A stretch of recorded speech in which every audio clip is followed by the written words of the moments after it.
So this video is going to be the solutions to the first part of acids and bases practice problems. For the most part, this is looking at how can we look at the conjugate base of an acid to determine how stable that acid is.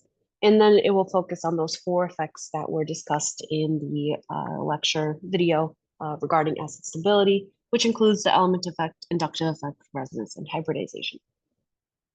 All right, so for this first question, our goal is to look at the acids, draw the conjugate base, and then determine which of the effects help stabilize the conjugate base. So to draw the conjugate base, we first identify the most acidic proton. And so we can see that this hydrogen right here is bonded to a fairly electronegative atom, the oxygen. And so it's the most acidic one here. And so to draw the conjugate base, we would deprotonate, meaning we would remove that hydrogen, and we would give a lone pair to the oxygen. And so this would be our conjugate base. And so I'll label that as CB. And so now to determine what effects stabilize it, we would want to look at some of the different effects that we can observe. So the first is that we can see that we have this conjugated system right here. We could draw a resonance structure that shows the pull of or the distribution of that negative charge to this other oxygen. And so the first effect that we can identify is going to be the resonance effect.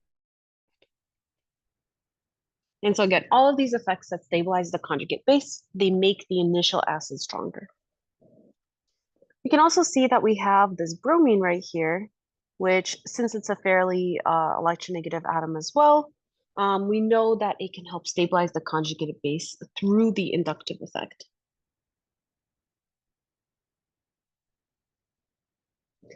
And so electronegative atoms that are removed through sigma bonds can help distribute out that negative charge throughout those sigma bonds and help kind of reduce the effective negative charge that the oxygen feels. And so for this one, the main effects that are going to stabilize the conjugate base are going to be the resonance effect and the inductive effect. That being said, if we're comparing this acid to another acid where the hydrogen was bonded to a different element, in that case, the element effect could also play a role since oxygen is a fairly electronegative atom. And so that element effect could potentially play a role as well if we're comparing two different acids.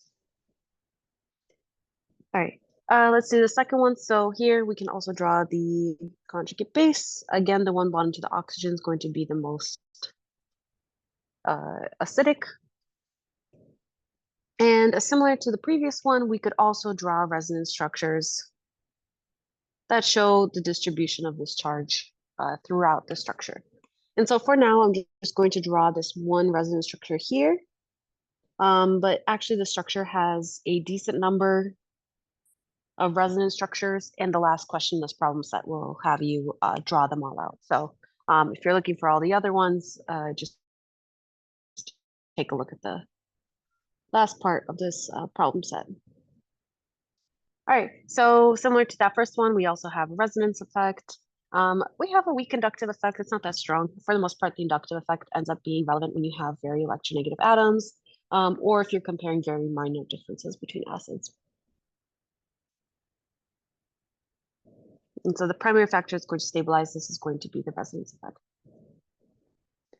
All right, for this last one, we have to identify the most acidic hydrogen. And so here we actually have several different options here. And we could either identify one of these blue hydrogens that's bonded to that carbon there. Or we also have this purple hydrogen that's at the end of this alkyne or triple bond. And so this alkyne actually ends up being the most acidic proton in this molecule, primarily due to the hybridization effect.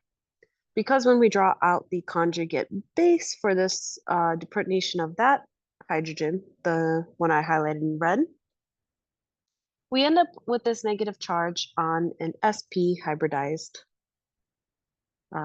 atom. And so sp hybridized has 50% S character. And so we know that based off of the hybridization effect, this would be preferred over a other carbon hydrogen bond getting deprotonated. And in this one, we don't have any oxygen hydrogen bonds or nitrogen hydrogen bonds. So the only available hydrogens that can be pulled away from the acid are going to be ones bonded to carbon.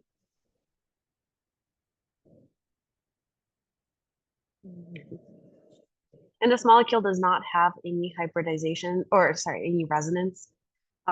This carbon that I just highlighted in red in the middle here is an sp3 hybridized carbon that cannot participate in resonance. And so resonance effect is not going to be relevant here. We do have a minor inductive effect from that oxygen, but it's very minor. It's pretty removed, and also oxygen isn't as electronegative as something like fluorine would be. All right, so for this next one, let's identify the most acidic proton. So for all of these, we have a few different options to consider. If you have a pKa table, I'll link one in the video description, but those might be useful for just kind of being able to use pKa values to determine acidity. However, for all of these, you should be able to identify the most acidic proton without the use of a pKa table. So for this first one, we kind of immediately know that it's going to be this hydrogen. Carboxylic acids are some of the most acidic compounds that we know of. You should always be able to recognize this functional group as being very acidic, and this hydrogen as being the most acidic one within most molecules. For this next one, we would have a few different options, so I'll draw them on different colors. We have this blue one that's on the terminal triple bond. We have these hydrogens that I drew out in purple. So all of those are bonded to carbons that are only part of a single bond. And then we also have these two right here that I drew out in green. And so all of these are hydrogens that are bonded to carbons. And so out of the effects, we know that the element effect will not be a factor. We also know that the inductive effect will have a minor like basis here. There's not really a lot of those fluorines or bromines around. We also know that resonance is not going to be a factor. We don't have anywhere we can get resonance. And so the only factor that actually ends up being relevant here is going to be that hybridization. And so if we were to deprotonate each of these hydrogens, we can compare the S character to determine which of them is going to be the most acidic. So this one's going to be 50% S character. Once we deprotonate, this one here is going to be 33% because it's going to be sp2. And then all of these purple ones are going to be 25% because they're sp3. And so for the inductive or for the hybridization effect, we want the one that's going to be the most or highest S character. And so as a result of that, we want to choose this 50%, which is that blue one.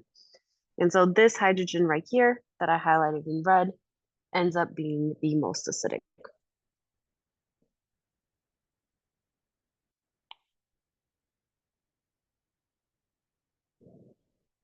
All right, next we can do this one on the farthest right. So this one's a little bit tricky to see, but it's a very important hydrogen to be able to identify. And it's the one that's next to a carbonyl. And so I'll draw this in here. So there's these two green hydrogens here that if we were to draw out the resonance structures or for the conjugate base that we would get. So if we deprotonated one of those hydrogens, so one of them stays on, and then we get a lone pair of electrons here.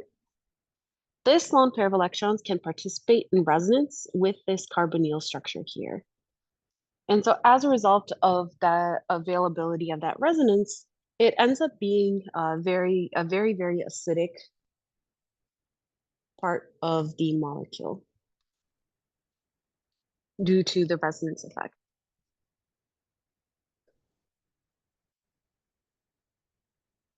And so that green hydrogen right here, which is next door to a carbonyl, is very acidic. Whenever you see a carbon-oxygen double bond, you should always check the carbon next door to, you should always double check the carbon next door to that carbon-oxygen double bond to see if there's any hydrogens that can be deprotonated. There's a lot of reactions in organic chemistry that are the result of one of those hydrogens becoming deprotonated. All right, so let's move on to this next question. So for this next section, we want to circle the strongest acid in each pair and then discuss our choices. All right, so let's first compare these first two. So we can see that the hydrogen is bonded to the same group.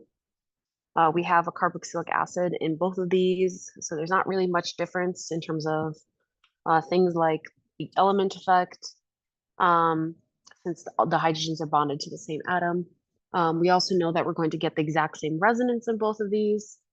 And then there's not really a difference in hybridization either.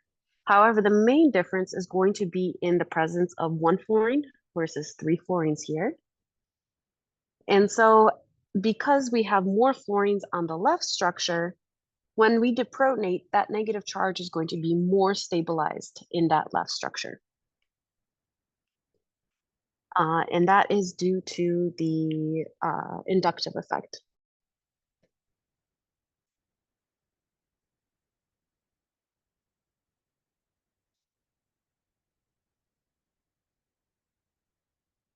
And so again, we're thinking about the conjugate base.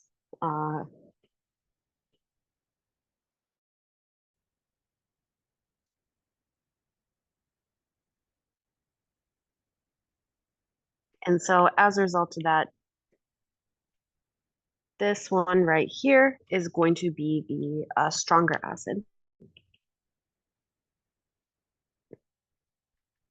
And again, the line of thinking is that if you have a more stable conjugate base, then you are a stronger acid.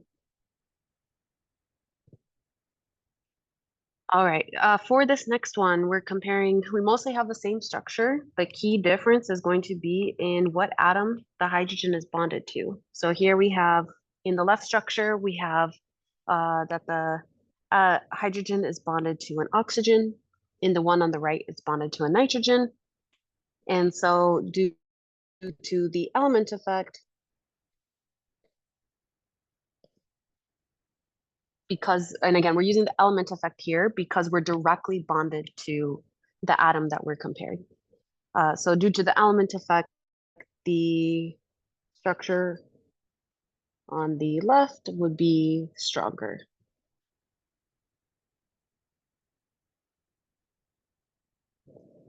And again, that's because the conjugate base would be stabilized by being bonded to a more electronegative atom.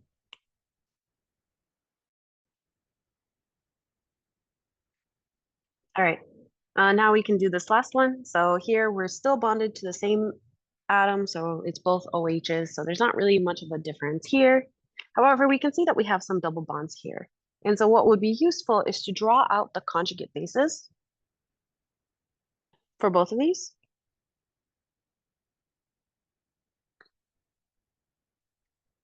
And those would look like something like this. And so now we can see what effects would potentially help stabilize these conjugate bases. And so in the one on the left, we can see that the double bond is close enough for it to participate in resonance. So we could draw out this resonance structure here, while this one on the right actually cannot participate in resonance because we have an sp3 hybridized carbon right here. And so if you recall from the resonance video, anything that has an sp3 hybridized carbon cannot participate in resonance, or if it's a carbon that's bonded to 4 separate bonds already. And so these double bonds cannot participate in resonance with that negative charge.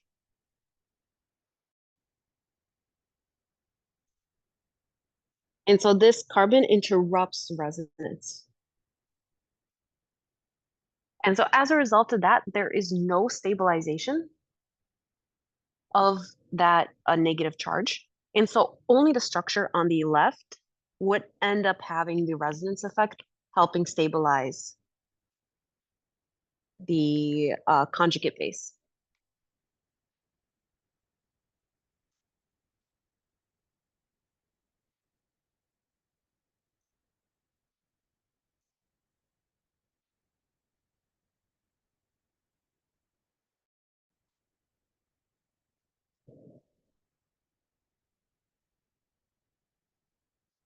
And to be clear, we're looking at the stabilization of the conjugate base, not the initial acid itself.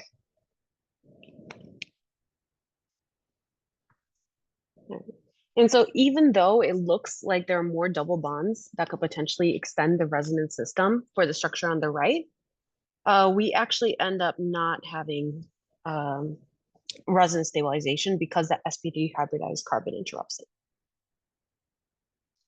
All right, let's take a look at this next one. So for this next one, we're looking at all those, the same hydrogen, or the hydrogens highlighted in green, and we're looking at ranking these in order of increasing acidity.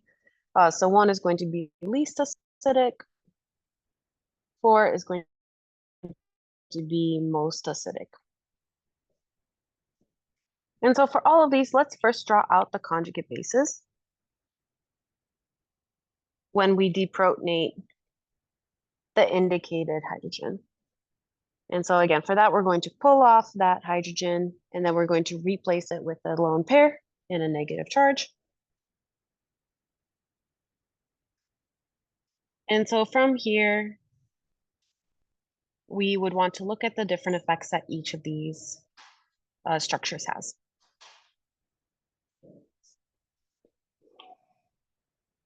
Let's just move this down here. All right, and so for this, let's go through each structure and kind of draw out the different potential effects that the structures could have. So here in this first structure, we cannot do any sort of resonance here. If we try to do this arrow here to get this involved with the oxygen, this oxygen would end up with having 10 electrons. So we cannot do any sort of resonance with that oxygen. We also can't do resonance with this double bond because this double bond is too far away because there's this sp3 hybridized carbon right here. And so that double bond cannot participate in resonance either. And so for this first structure, we have no resonance. Let's do this. Let's draw out. We have the resonance effect. We have the element effect. We have the inductive effect, and then we have hybridization. And so I'm just going to copy this over for all of these just to identify which ones are relevant for each one. So this one, no resonance. For the element effect, for all of these, all of the hydrogens were bonded to carbons. So we don't have to consider the element effect across any of these because all of the hydrogens are bonded to the same element.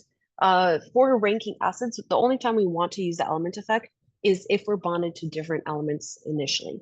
But here we're initially bonded to carbons, so we don't care about the element effect. All right, the next one that we can look at is the inductive effect. And so for this first one, we do kind of have some small inductive effect from this oxygen. And so it's weak, but we do have a little bit. All right, and then for this hybridization effect, all of these are bonded to sp3 hybridized carbons. And so there's not really a difference across any of them since they're all basically the same sp3 hybridized carbon. So we can cross out hybridization effect for all of them. All right, next we can take a look at resonance structure for this second one. And so here, we could actually draw out a resonance structure with this neighboring carbonyl atom. And we can actually do the same for all 3 of the remaining structures here. And I just drew out the arrows to show that resonance. And so we essentially end up with having nearly identical resonance structures all throughout this part that I just highlighted in green. For all of these structures, that double bond is too far away to participate in resonance. That double bond on the left side of the molecule does not affect the resonance capabilities of this molecule at all. So we don't want to include that in our resonance. However, those three on the right do participate in resonance. All right, from here, we can next look at the inductive effect. For this second structure, we don't really have any electronegative atoms like fluorine, chlorine, or bromine, so we don't really have a good inductive effect for that second one. However, we can see that for the third and the fourth structures, we do have the inductive effect from the fluorines that I just highlighted in blue. And so for both of these, we'll have the inductive effect. However, one of the fluorines is further away, and so it's going to be weaker than the one that's third in this list. And that's because the fluorine is closer to where we have that negative charge. The closer it is, the stronger that inductive effect will be. And so that third structure is going to have the strongest inductive effect. All right. And so if we are to rank all of these, the weakest one is going to be the first one that has no resonance and a very weak inductive effect, as we talked about a bit earlier. So this one's going to be first. The strongest one is going to be the one that has the strongest inductive effect and resonance. And then the one that only has resonance is going to be second. And then the one that has resonance plus a weak inductive effect is going to be third. And so from that, we have our ranking. All right, let's do this next one. So for this one, we're drawing out those resonance structures from the structure that we discussed earlier. And so for this, we're going to first draw out the conjugate base. And so for that, we're going to draw out the deprotonated oxygen with that negative charge. And then from here, we're just drawing out those resonance structures in detail to show just how the charge spreads out across the entire ring.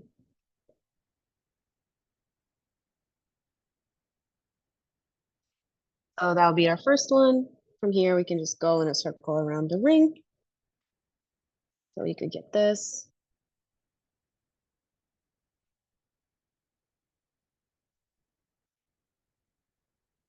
And so we can see that we actually end up with a lot of different options for where that negative charge could be placed on that ring across all these different resonance structures.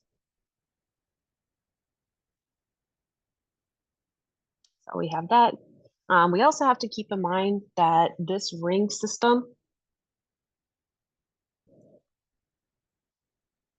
is equivalent to where those double bonds are shifted over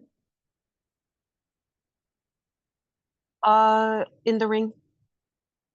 And so we also have the other direction of resonance structures that we can draw out.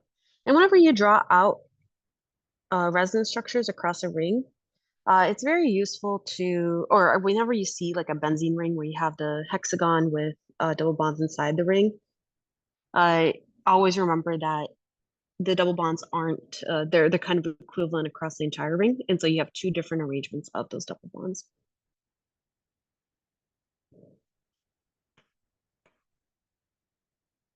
And so in the end, you should be able to get a bunch of these where you end up distributing that negative charge across the entire ring.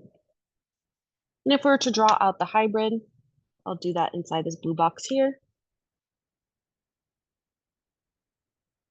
As we talked about in the resonance videos, we would draw dotted lines everywhere where we saw double bonds, which is inside that ring, and then that partial double bond, character of the oxygen. And then we would place double or delta minuses on every single carbon that had, or and oxygen too, that had a negative charge within any of the structures. So we can see that that negative charge is spread out a lot throughout that ring, and that essentially stabilizes the conjugate base and makes this starting acid a lot more acidic than something that wouldn't have those double bonds. So I'll write that out here.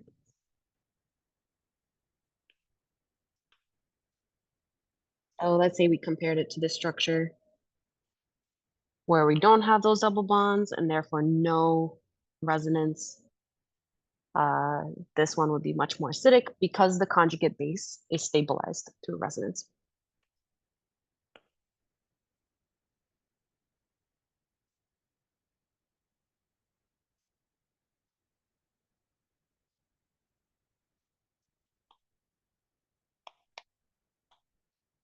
All right. So with that, we're going to wrap up this problem set. If you, and then I'll be posting the second part to the acid-base problem practice problem sets shortly, which will involve a little bit more arrow pushing and more looking at pKs and how to determine equilibrium.